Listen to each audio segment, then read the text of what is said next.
Welcome to another video. The master of Mississippi always selected the weakest man for combat, yet no one anticipated what followed next.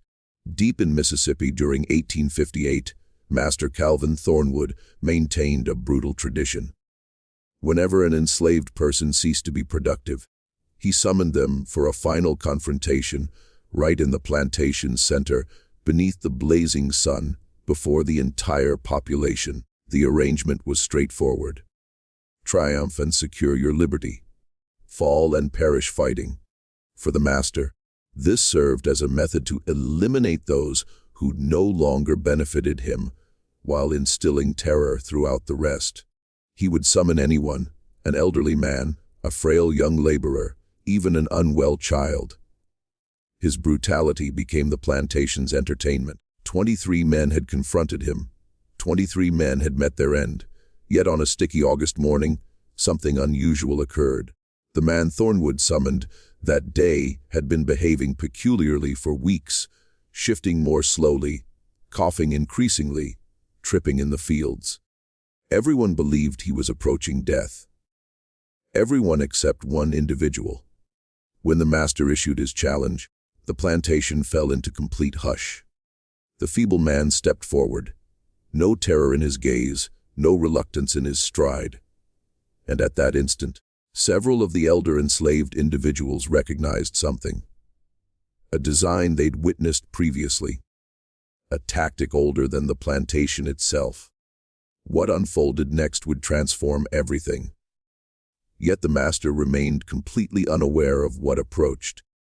Before we proceed with this remarkable tale of retribution, remember to subscribe to the channel and mention which city you're observing this battle from. Let's move forward. Thornwood Plantation occupied 4,000 acres of Mississippi Delta territory, fertile, dark earth that yielded cotton plentifully, the sort of ground that enriched white men while making black people endure suffering. During 1858, the plantation operated at maximum output. 312 enslaved individuals labored from sunrise to darkness, 6 days weekly, with merely Sunday afternoons for recuperation. They inhabited rows of crude huts behind the main residence, rested on wooden platforms, received portions of cornmeal and salted pork, wore garments constructed from the poorest material, existed in a condition of perpetual exhaustion and dread. Calvin Thornwood possessed all of this, having received the plantation from his father, Richard Thornwood, in 1851.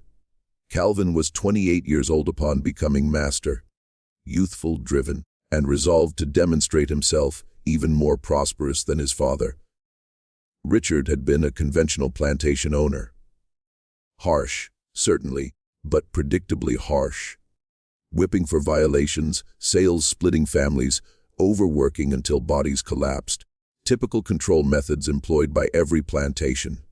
Yet Calvin desired something beyond.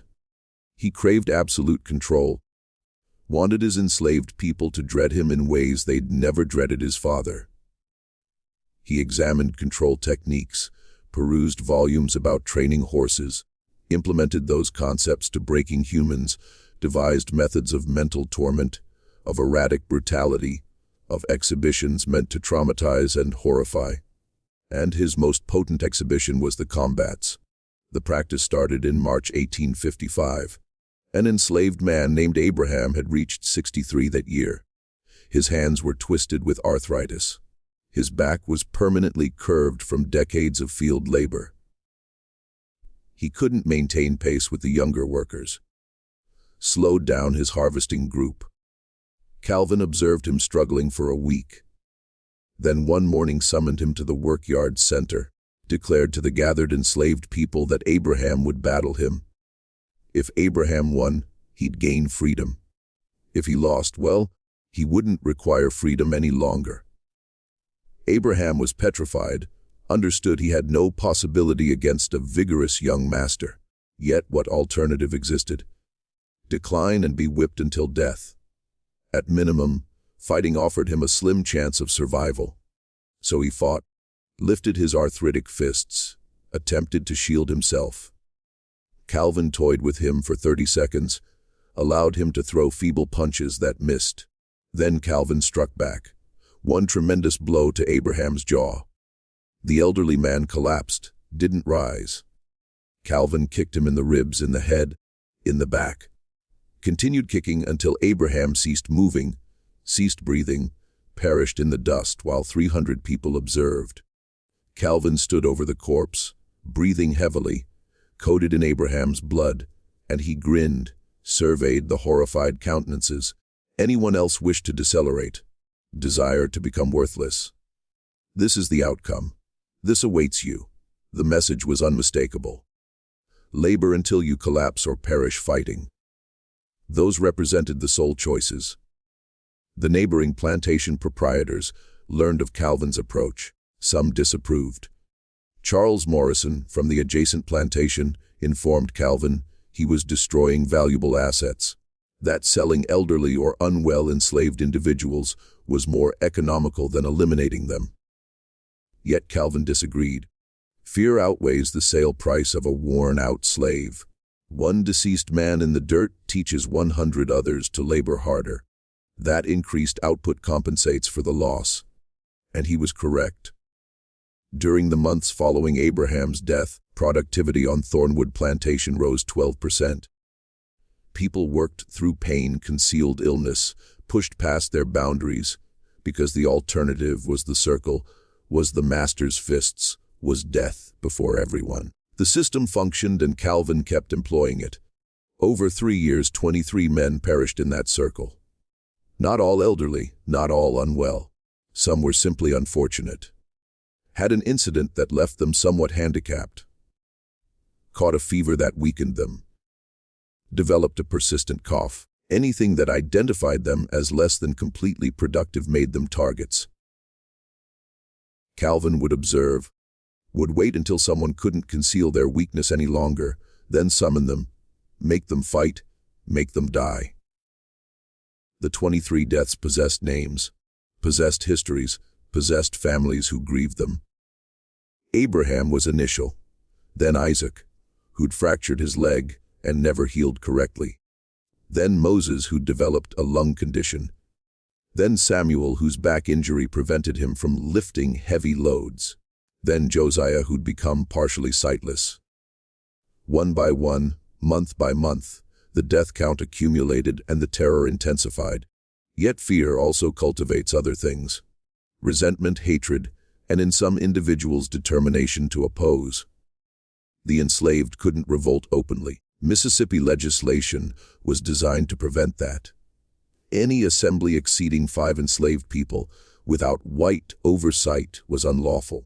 Teaching enslaved people to read was unlawful. Enslaved people testifying against whites in court was unlawful. The entire legal framework was constructed to make organized opposition impossible. Yet the enslaved discovered other methods. Quiet methods, patient methods, methods that wouldn't be apparent until the instant they acted. Elijah was one of those patient ones. Born in 1824 on a South Carolina plantation. His mother's name was Ruth. His father's identity he never discovered. Could have been any of several white men who assaulted his mother over the years. Elijah was sold at age 15 when his original master passed away and the estate was dissolved. A trader purchased him, chained him to a coffle with 20 other enslaved people, marched them overland to Mississippi, sold them at auction in Jackson. Elijah went to Richard Thornwood for $850. Considered a worthwhile investment, youthful, robust, clever enough to learn tasks swiftly, yet not so clever as to be threatening. Elijah had been on Thornwood Plantation for 19 years. Had observed Richard Thornwood manage it for 4 years. Had observed Calvin take control in 1851. Had witnessed the shift from conventional brutality to Calvin's refined sadism. Had witnessed all 23 deaths in the circle. And throughout all of it, Elijah had been cautious, had performed the role of the compliant enslaved person, diligent worker, obedient, non-menacing, never gave the overseers cause to notice him, never drew attention, merely survived and observed, constantly observed. Because Elijah was learning, was examining Calvin's methods, was analyzing how the combats functioned. Calvin was powerful, unquestionably. 6 feet tall, 200 pounds of muscle, possessed natural athletic ability, yet he wasn't trained, didn't understand formal fighting techniques. Relied on fury and strength, relied on his opponents being feeble, terrified, and incapable of defending themselves effectively. Against elderly men and unwell boys, that sufficed. Yet what would occur against someone who could genuinely fight back? Someone youthful and robust, who understood what they were doing. The question intrigued Elijah, yet he had no combat training, no understanding of senating and fighting beyond the desperate brawls that occasionally erupted between enslaved people.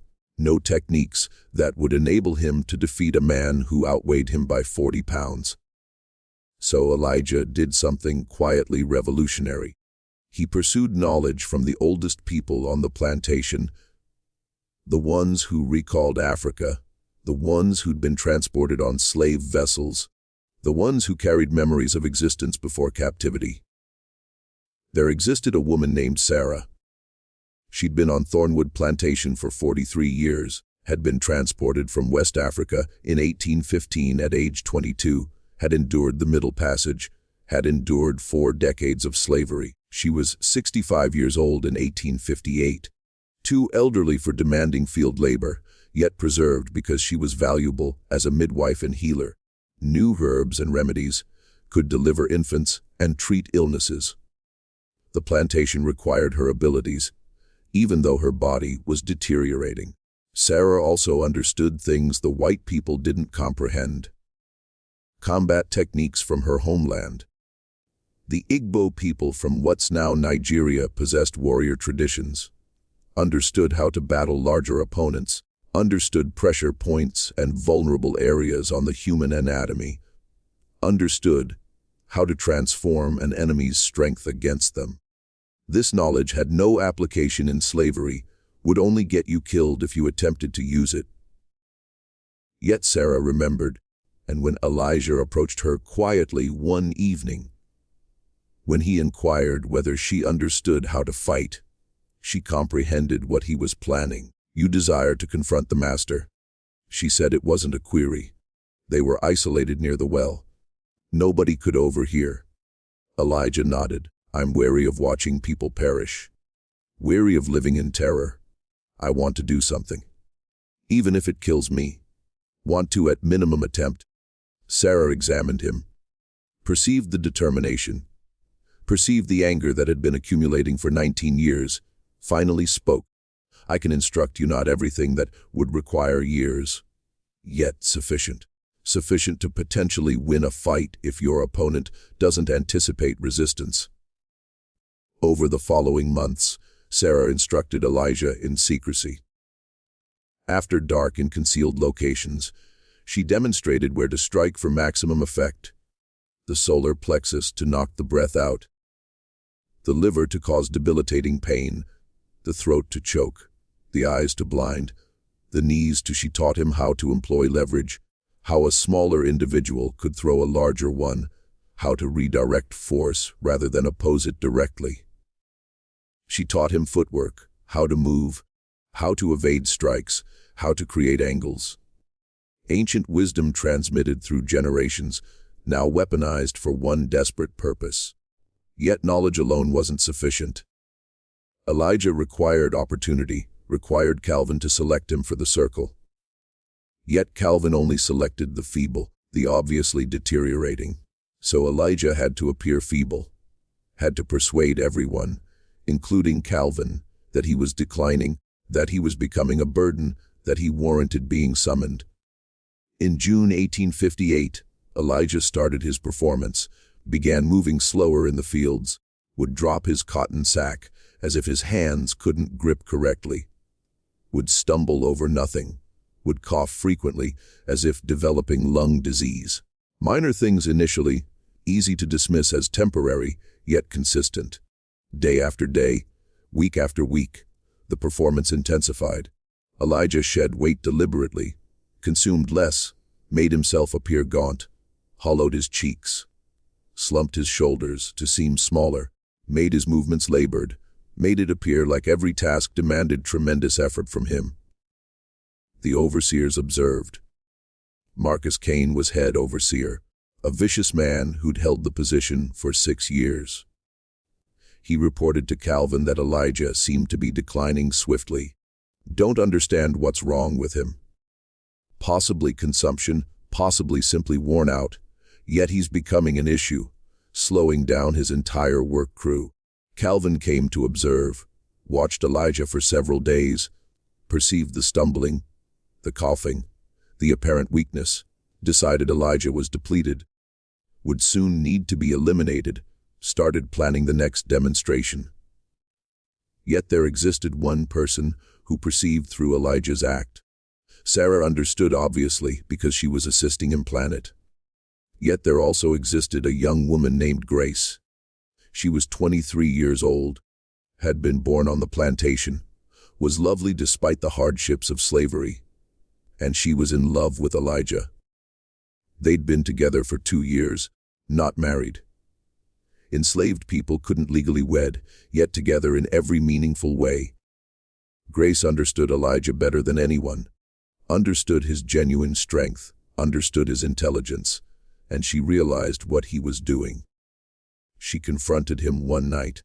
They were isolated in his cabin. You're planning something. Planning to get summoned to the circle. Planning to battle Calvin. Elijah didn't deny it, couldn't deceive her. I must do something. Can't merely wait to grow old and die in that circle like everyone else. Grace's eyes filled with tears. You'll die regardless. Even if you triumph in the fight, they'll execute you afterward. You understand that. There's no escape from this. Elijah grasped her hands. Possibly, probably. Yet I'd rather die fighting than die pleading. Rather die attempting to harm him than die for his amusement. And possibly I won't die. Possibly there's a way to survive this, to flee, to be liberated. Grace wanted to trust him, wanted to believe there was hope. Yet she'd watched 23 men perish, had no reason to think Elijah would be different. If you do this, she said, if you proceed with this, I'm losing you. One way or another, you'll be gone. Then accompany me, Elijah said. If I somehow survive, if I somehow flee, accompany me. We'll escape together, discover freedom together. Grace pulled back. That's a dream, a fantasy. No one escapes Mississippi. The slave catchers always locate you, always bring you back. And even if you reach the north, I'm a woman. I can't flee like you can. I'd slow you down. Get us both captured. She was weeping now. I love you, yet I won't watch you perish in that circle. When they summon you, I'll look away. I can't bear to watch it happen. Elijah understood. It was excessive to request, excessive to anticipate anyone to witness. He held her while she wept, memorized the feel of her, the scent of her, understanding this might be their final night together, that his plan would either lead to freedom or death, that either way, this existence was ending. After she departed, Elijah lay awake, contemplated retreating, about abandoning the plan, about merely continuing to survive. Yet he couldn't, had advanced too far, had committed too completely, had to see it through.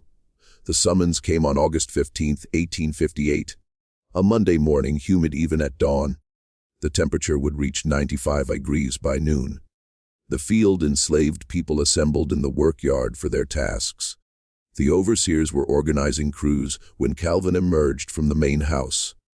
He was dressed informally, white linen shirt, dark trousers, leather boots. He walked with the confidence of someone who'd never lost, someone who'd killed 23 men and felt invincible. Marcus Kane rang the bell. 3 sharp strikes, the signal that meant halt everything. The signal that meant someone was about to die. All labor halted. All 312 enslaved people gathered.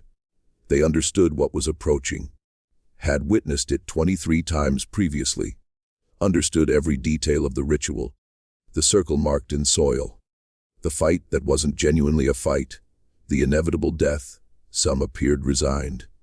Some appeared terrified. All appeared trapped. Calvin surveyed the crowd. Let the tension build. Let the fear spread. Relished the power of the moment. Finally spoke. We've got useless weight on this plantation. People not pulling their portion. People consuming resources without generating value. His eyes located Elijah in the crowd. Elijah stepped forward. The crowd parted, created a path. Elijah walked through it, head lowered, shoulders slumped, every movement suggesting exhaustion and defeat. He stopped 15 feet from Calvin. Didn't look upward. Played his role flawlessly. You've been deteriorating, Calvin said, growing feeble, becoming useless. I've been observing you, seen you stumbling around, coughing, behaving like you can barely work. So, we're going to settle this the customary way. You and me, right here, right now.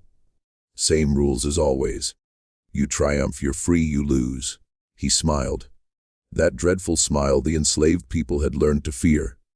Well, you won't need to worry about being exhausted anymore. The white overseers laughed. They stood in a loose circle around the workyard. 6 of them, all armed with whips and clubs, all present to prevent any enslaved person from interfering. All confident in the result. They'd witnessed this 23 times, knew how it concluded. Another deceased enslaved person. Another reminder of who possessed power. Another day at Thornwood Plantation. Yet something occurred that made Calvin pause. Elijah raised his head, looked directly into Calvin's eyes, and smiled. Not a submissive smile, not a fearful smile, a knowing smile. The smile of someone who possesses a secret. I accept your challenge, Master. Let's observe what transpires. The way Elijah said, Master, was incorrect. Carried mockery. Carried disrespect. Carried confidence that shouldn't exist. Calvin felt something unfamiliar, a flicker of uncertainty. Yet he'd issued the challenge, had witnesses. Couldn't retreat now without appearing weak. Marcus, mark the circle, he ordered. Marcus Kane used a stick to scratch a circle in the soil, 20 feet in diameter, standard size. 23 men had perished within that circle, about to be 24. Calvin removed his shirt, revealed his physique. 6 feet tall, 200 pounds of muscle, arms thick from years of riding and manual labor, chest broad, shoulders powerful. He was in his prime at 35 years old. Appeared like what he was, a dangerous man. The enslaved people who'd never observed him, without a shirt, murmured. Their fear intensified. How could anyone fight that? Then Elijah removed his shirt, and everything transformed. His body wasn't wasted whatsoever, was lean and defined, muscles clearly visible beneath skin, scars everywhere. Back, chest, arms. Testimony to 19 years of slavery. Yet beneath the scars was strength. Genuine strength. Not the appearance of weakness he'd been displaying for 2 months. His actual body. Grace gasped. Sarah nodded slightly. Several of the elder enslaved people who'd suspected smiled grimly. The deception was exposed. Calvin stared, felt rage building. You've been deceiving me, pretending to be feeble, making a fool of me. Elijah shrugged. You chose to believe what you observed, chose to think I was dying. That's not my fault. That's yours. The insolence was astonishing. Enslaved people didn't address masters like that, didn't display defiance, didn't mock. Calvin's hands clenched into fists. I'm going to execute you slowly. Going to make you regret every word, every lie, every moment you thought you were clever. Possibly, Elijah said, or possibly today, is the day you discover you're not invincible, that you can be defeated, that you can perish. He rolled his shoulders, loosened his neck, bounced on the balls of his feet, moved like someone who understood how to employ his body, like someone who trained. Calvin felt doubt intensify, yet also rage. This enslaved person needed to be destroyed, needed to be made an example, needed to die horribly. Marcus lowered his hand. The fight began. Calvin charged immediately, employed his standard tactic, Overwhelming aggression, rush forward, drive the opponent back with size and violence, had worked 23 times. Yet Elijah didn't retreat, didn't panic, stepped sideways at the final moment, let Calvin's momentum carry him past. As Calvin stumbled past, Elijah drove his elbow into Calvin's ribs, hard, precisely positioned, used all his weight and leverage. The impact fractured 2 ribs. Calvin gasped. Pain exploded through his chest. He'd never been harmed in these fights. Never experienced genuine pain. Had always been the one inflicting it. The shock was nearly as severe as the injury. He turned, faced Elijah. Observed the enslaved person was still grinning. "That's for Abraham," Elijah said quietly. "For the initial man you killed." Calvin roared, charged again, swung a massive fist at Elijah's head, yet Elijah ducked beneath it, rose inside Calvin's guard, drove 3 rapid punches into his torso. Solar plexus, liver, kidney, Sarah's instruction, strike the soft targets, 'cause maximum pain, disable rather than merely hurt. Calvin staggered. Each punch had landed perfectly. His breath came in gasps. The fractured ribs made every inhalation agony.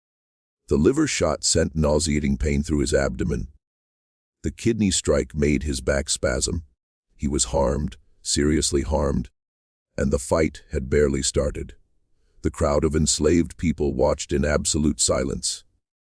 This wasn't following the script. The master was supposed to win easily, was supposed to beat the enslaved person to death within minutes. Yet Elijah was winning, was dominating, was making Calvin appear slow and awkward. The implications were staggering. If the master could be defeated, if he could be harmed, then possibly he wasn't as powerful as he appeared. Possibly the system wasn't as strong. Possibly resistance was achievable. Calvin tried to grapple, tried to employ his weight advantage, charged again. This time got his arms around Elijah, lifted him off the ground, tried to throw him. Yet Elijah twisted, employed techniques Sarah had taught him. Found leverage points, shifted his weight, turned Calvin's strength against him, somehow reversed the throw. Calvin found himself flying through the air, struck the ground hard, dust erupting around him, breath knocked from his lungs. Before he could recover, Elijah was upon him, mounted his chest, fists raining down, face, throat, temples. Each strike calculated, each one designed to cause maximum damage. Calvin tried to shield himself, tried to protect his head, yet the strikes kept coming. His nose shattered, blood poured from his nostrils, his lips split, teeth fractured, eyes began swelling shut. The beating was systematic, methodical. 19 years of accumulated anger channeled into focused violence. Marcus Cain started moving forward, started to intervene.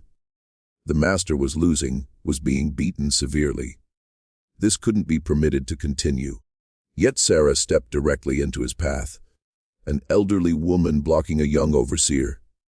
The master stated it was a fair fight, she said loudly, loud enough for everyone to hear. Stated the rules were straightforward. Triumph and secure freedom, lose and die.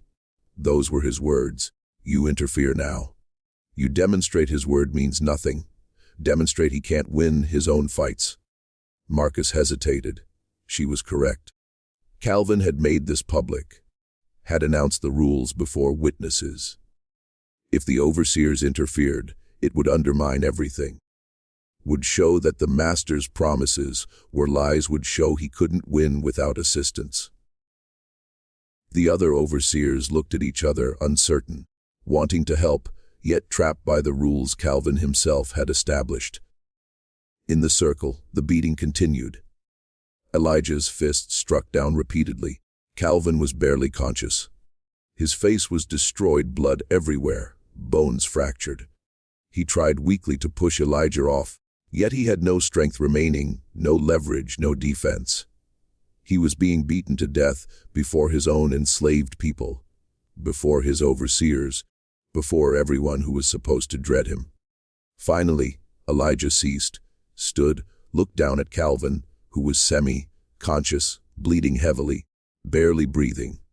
"You stated I'd win my freedom," Elijah said loud enough for everyone to hear. "You stated those were the rules. You lose, I'm free. That's what you promised." He looked around at the assembled crowd, ensuring every witness heard. Establishing his claim, "I won according to your own rules. I'm free." For a moment, nobody moved. The enslaved people were in shock. The whites were paralyzed by disbelief. Then Marcus found his voice. "You're a dead man. You understand that, correct? Even if you won the fight, you can't walk away from this. We'll hunt you down. We'll execute you. And it'll be slow. It'll be painful. We'll create an example that persists for days." Elijah nodded. "Possibly. Yet for right now, for these few minutes, I'm free. I defeated him. I won. And I want everyone here to recall this. Recall that he's merely a man, that he bleeds, that he can be defeated. Recall that you don't have to accept this, that resistance is achievable." He looked directly at the enslaved people, spoke to them, not to the whites. "Recall me. Recall what happened here. And when your moment arrives, when you receive your opportunity, be prepared.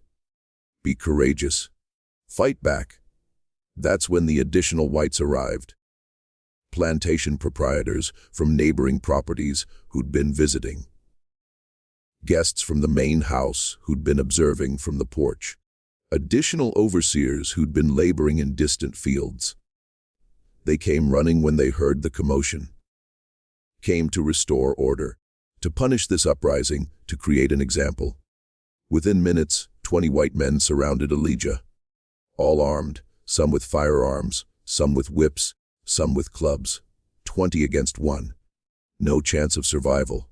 Yet Sarah had prepared for this, had spent weeks organizing, had recruited allies, had created contingency plans. The moment the whites started closing in on Elijah, she shouted one word, a word in Ijbo, her native African language, a word the whites didn't comprehend. Ugbu. Now, and the plantation erupted into coordinated mayhem. 60 enslaved people moved at once, not attacking the whites.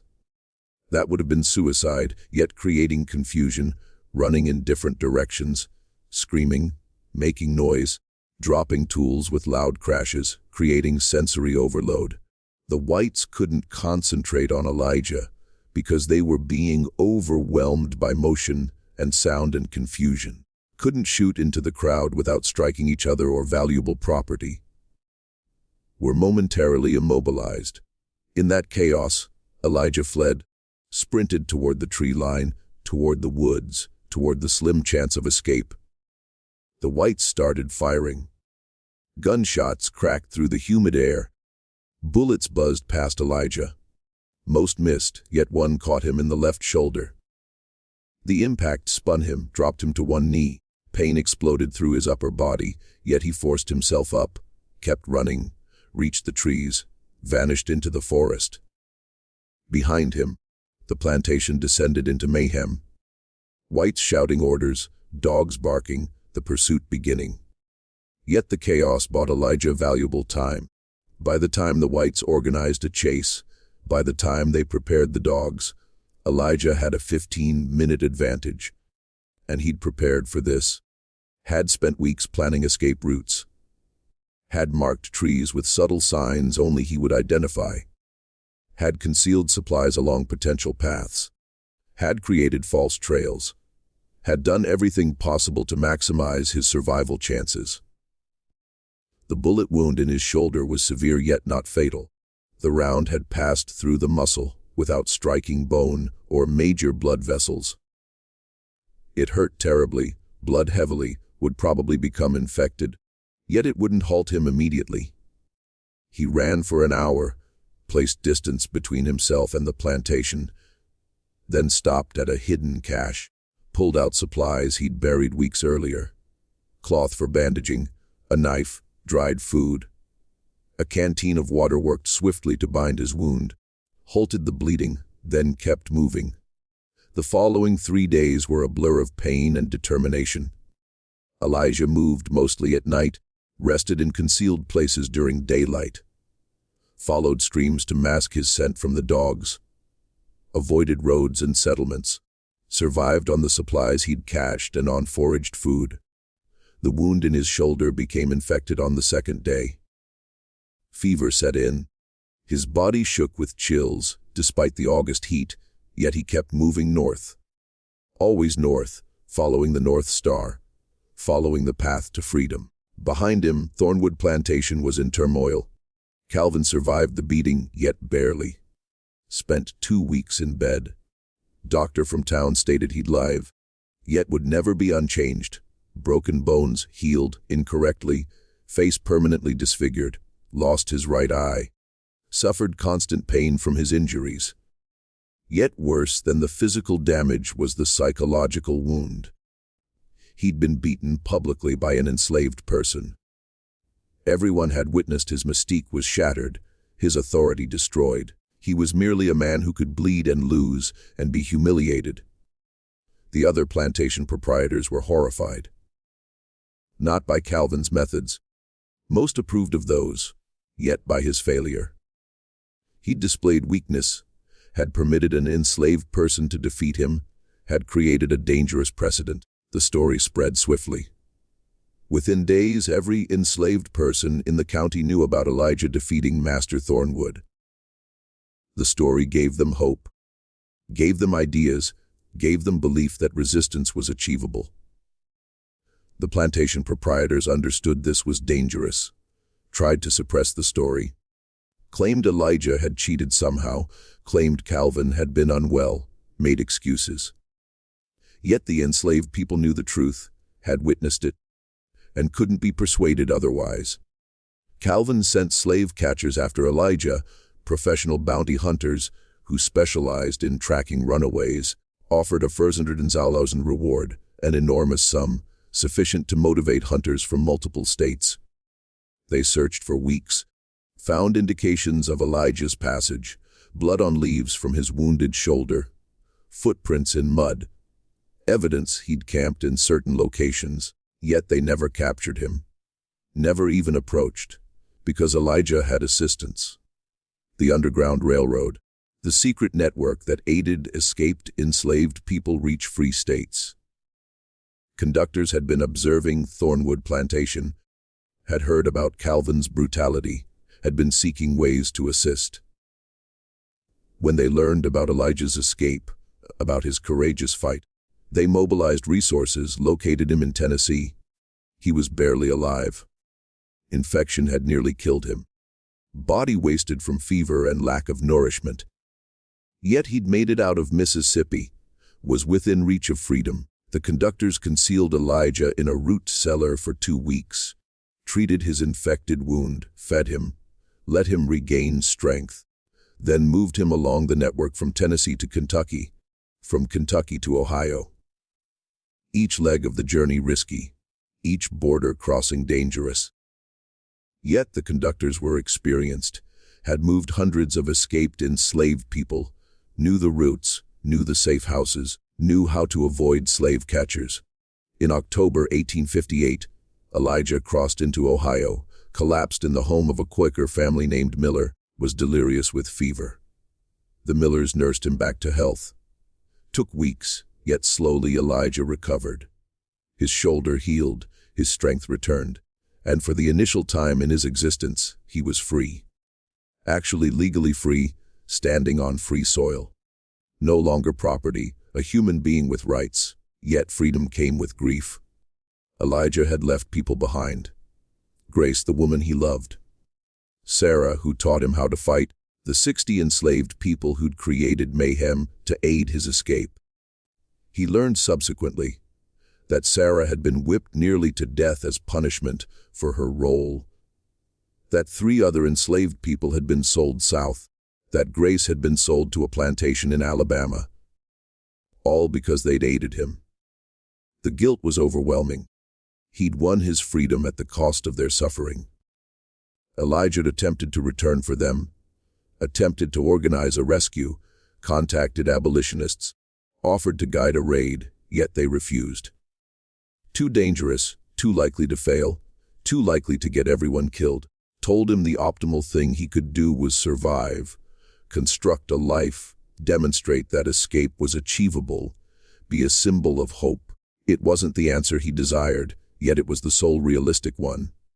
In 1861, the Civil War started. Elijah immediately enlisted, joined the initial Kansas Colored Infantry, one of the initial black regiments. Was 37 years old, yet strong and experienced. Fought at Island Mound in October 1862. Fought at Honey Springs in July 1863. Survived multiple battles, rose to sergeant, led men in combat, killed Confederate soldiers without hesitation or remorse. Each one represented the system that had enslaved him. Each death was justice. When the war concluded in 1865, Elijah was 41 years old. He returned to Mississippi as part of the occupying Union forces, went back to Thornwood Plantation, found it burned, deserted. Calvin had fled when Union troops approached, never returned. The plantation was seized by the government. The land was supposed to be redistributed to freed enslaved people. Yet that promise was broken. Eventually, the land was sold to northern investors. The freed enslaved people received nothing.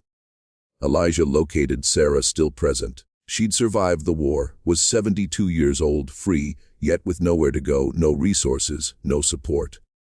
Elijah transported her north, got her settled in Cincinnati, paid for her care, visited her regularly, listened to her stories.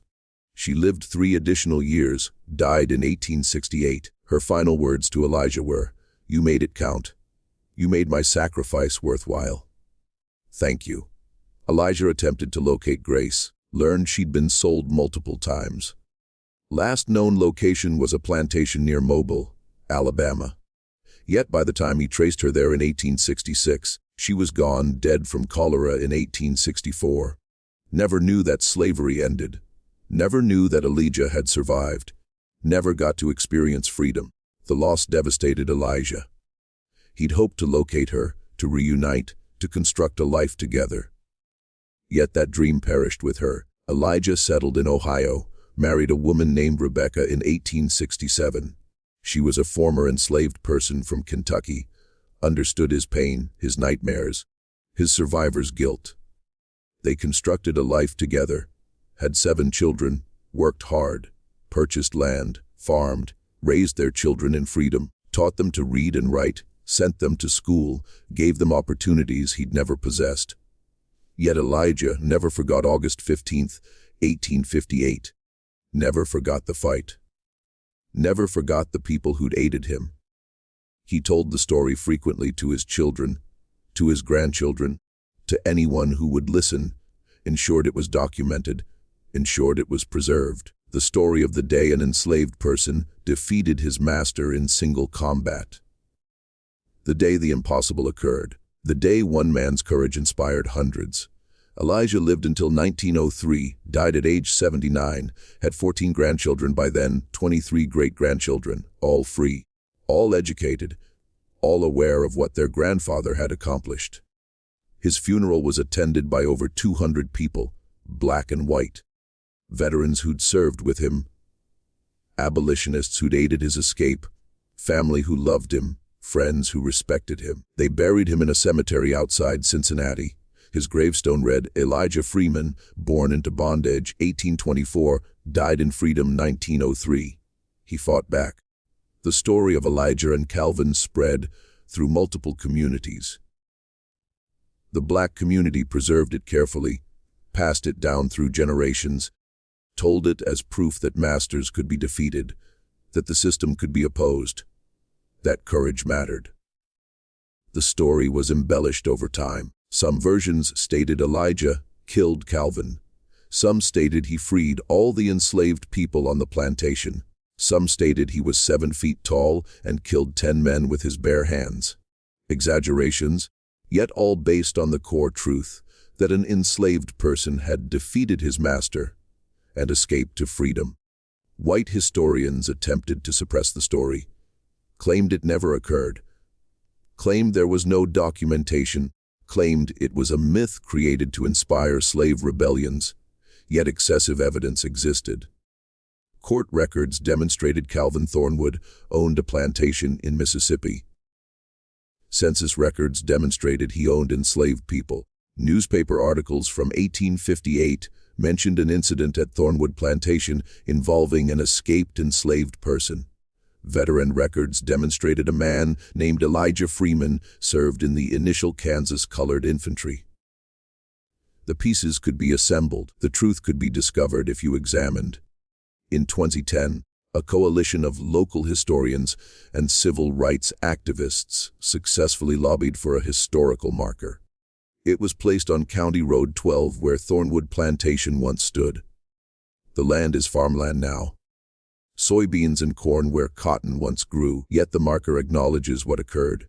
Read site of Thornwood Plantation 1847 to 1865. In August 1858, an enslaved man named Elijah defeated his master Calvin Thornwood in single combat and escaped to freedom. His courage inspired countless others to resist oppression. His story reminds us that even in the darkest times, resistance is achievable. Small acknowledgement, incomplete account, yet better than nothing, better than silence, better than pretending it never occurred. The marker receives visitors. Descendants of Elijah come to observe where it occurred.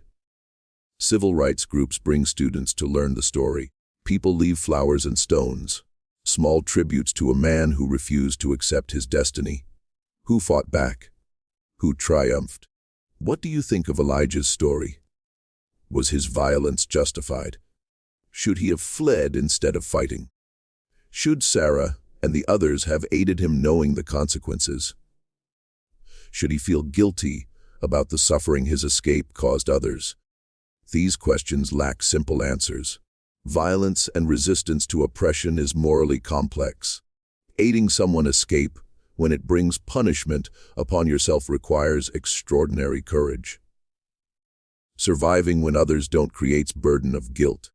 Yet what's undeniable is that Elijah refused to accept his destiny, chose to fight, chose freedom over safety, and through intelligence, planning, and courage, achieved what seemed impossible.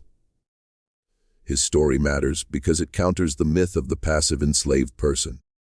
The myth that enslaved people accepted bondage, that they didn't resist, that they waited for white saviors to free them. Stories like Elijah's demonstrate otherwise.